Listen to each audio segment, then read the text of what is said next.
Ranking materials in boiling point or vapor pressure requires us to do a couple of things. We are actually trying to rank materials in the strength of their intermolecular forces. Materials with stronger forces will tend to have higher boiling points and lower vapor pressures. You should be able to explain why. Of course, there are going to be exceptions to this rule in nature, but it still gives us considerable predictive power based on a very simple idea.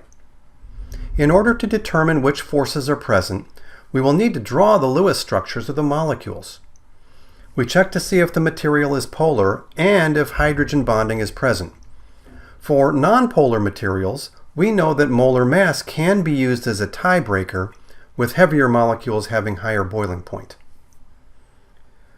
We want to predict which has the higher boiling point: phosphorus trifluoride or krypton.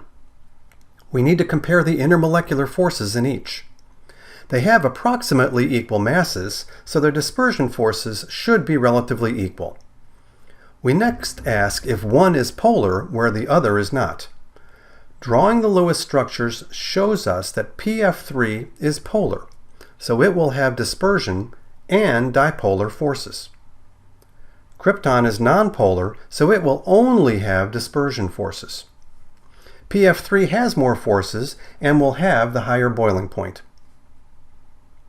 Our second example compares methylamine with fluoromethane. Again, we need to compare the forces in the two compounds. They have about the same mass, so they will have equivalent dispersion forces. Looking at the Lewis structures, CH3NH2 is polar, so it has dispersion and dipolar forces.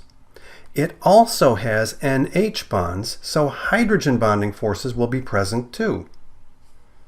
CH3F is also polar, so it will have dispersion and dipolar forces. However, it does not have hydrogen bonding.